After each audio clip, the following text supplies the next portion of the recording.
Volker Türk, good to see you in Davos.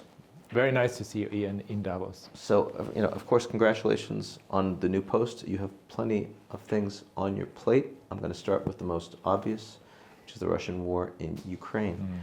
The UN recently stated that the humanitarian and human rights catastrophe is continuing there. Of course, we see it every day. We saw it with the explosions against the apartment building in Dnipro just a few days ago. Can you explain to our viewers what you see happening on the ground from a human rights perspective right now, and also what the UN is trying to do about it?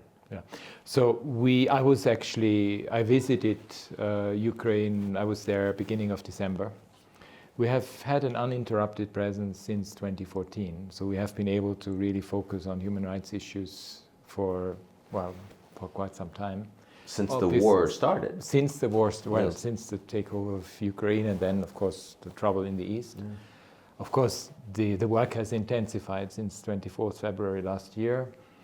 I mean, I was struck by how much the civilians suffer, and I don't think people imagine they are suffering during winter. I mean, we are in Davos, it's very cold here. Can you imagine if you don't have blackout, if you have a blackout, if you have no energy, if you have no heating, what this means for people? And not just one day, but weeks on end. And I mean, especially the impact on civilian infrastructure is incredible. And these bombardments continue. While I was there... And the intention of the bombardments is specifically to end electricity for civilian populations. Which is, of course, a huge issue under international humanitarian law.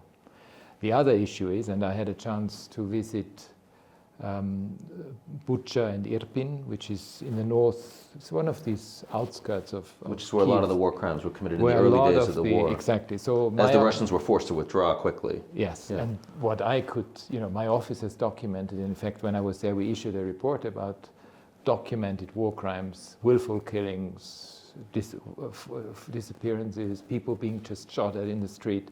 So, I mean, that's unfortunately the reality there. And it's a horrible one. And we absolutely need to make sure that, reason comes back to the leadership in Russia to make sure that this war ends. So Russia recently rejected yet another call by the United Nations to end their illegal invasion of Ukraine.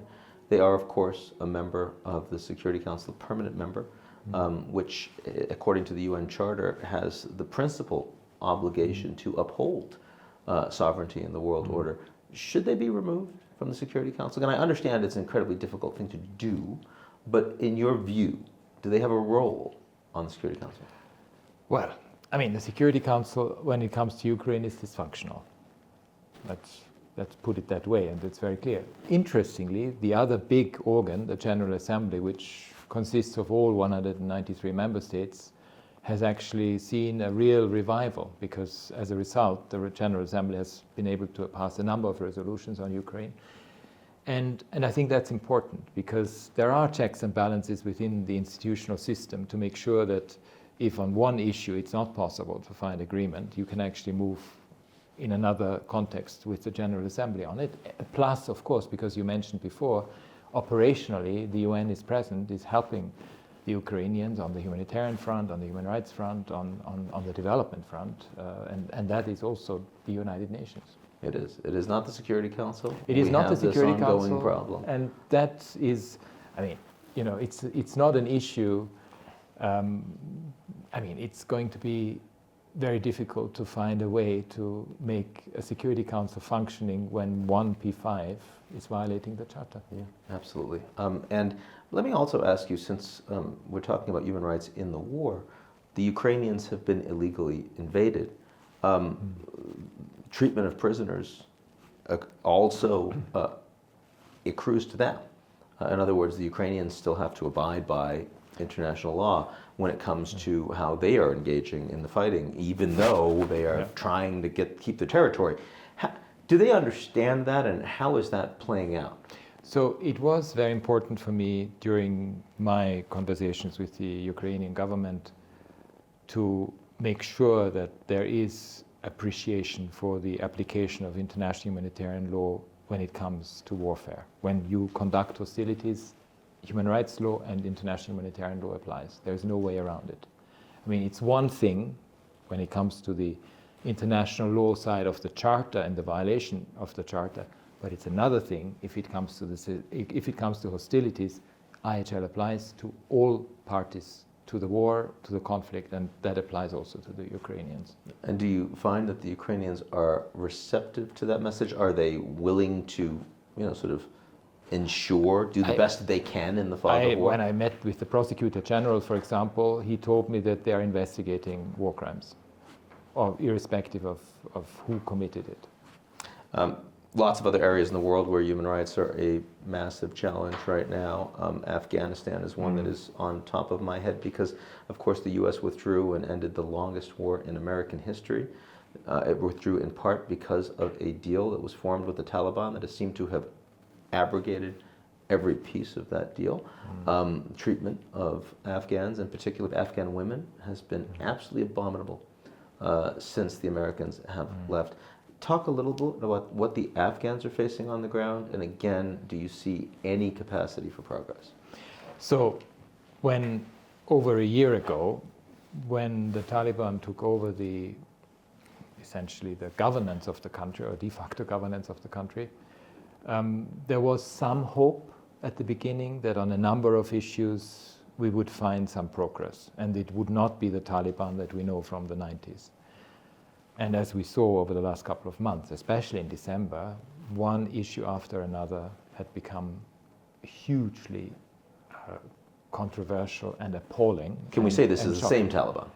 I think we have to confront the truth that we are now dealing with the particularly extreme. I wouldn't even say conservative because it's not even, you can't even find a word for it, because I mean there's no country in the world that treats women in the way that Afghanistan does, and the Taliban do.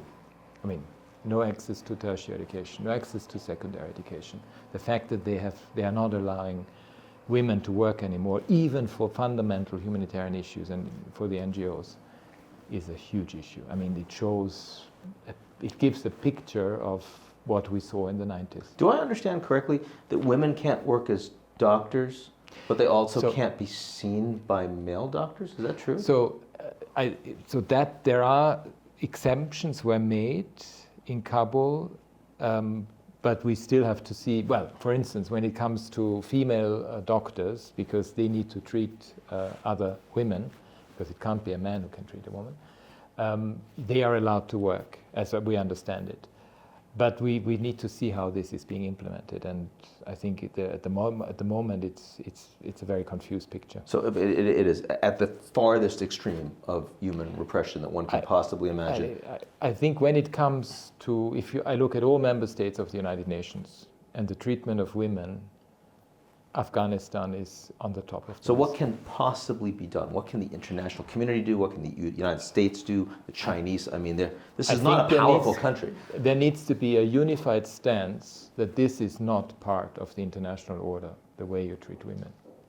Well, and then other human rights issues. I mean, let's face it, there are media issues, civic space issues, and so forth. But in particular, the treatment of women is abominable.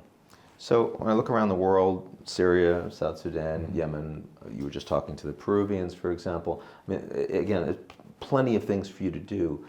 Give me a quick rundown of a few of the issues that people should be most aware of as they think about global human rights. Yeah, so I think it's really important, first of all, to bear in mind that when it comes to war and the prevention of war, that we need to find better ways and means to engage with it again. I mean, we need to make prevention a big issue. We need to find ways and means, and then it comes to development, sustainable development. It comes also to the business communities, because we need to analyze what it is that we're doing on a daily basis, including in businesses, multinational companies with extraction industries. Are they not inadvertently sometimes contributing to some of the social unrest that we see in some countries? I mean, if we look at some of the precious raw materials in a number. Look at DRC, for example, cobalt. Democratic Republic of Congo. I mean, we need to find a way to engage on some of the root causes. Otherwise, we will see again the perpetuation of conflicts. And there again, and this is forced child labor. This is slave labor. This is the worst conditions. this is benefiting also from a system of non-governance, really, because then you can do you can exploit all kinds of things. And that we see too often. And we still, I mean, it has been we had the blood diamond issue in the past with the Kimberley process, which was a very important one. I think we need to really have a very hard look at how precious raw materials are dealt with in the future, because we will need them for the transitioning economy and for greening our planet, but we need to do it in a responsible way. So as a result, our conversations here at the WEF are very important with the business community. Talking about forced labor, well, to the forced labor issue, of course, among the Uyghurs in China, it's been a difficult one for the UN to work with, not just the UN, also multilateral organizations need funding from the Chinese, don't necessarily want to have to squeeze them, pressure them so hard. But we are seeing the United States and the Europeans with significant new regulations against these forced labor practices. Do you think that there is meaningful momentum to address this issue? I think what's happening in Europe is very important, especially in the digital area. You saw the Digital Services Act was passed, Digital Market Act. I think we will see more regulation on these things, including because, frankly, if we talk to young people today, the future consumers, they all want human rights. Apart from climate action, which is one of their big concerns, human rights is the other big concern. And I think the demand will be much harder for governments to take action on such things. Do you feel when you look at a country like China, you look at a country like the United States, both of whom are critical supporters of the United Nations, does it make it harder for you to, as an independent assessor, inspector in a sense, and also voice for these issues in a way that very few other people can? How much does that make your job more challenging to do? I mean, there are geopolitical tensions. There's absolutely no doubt about that.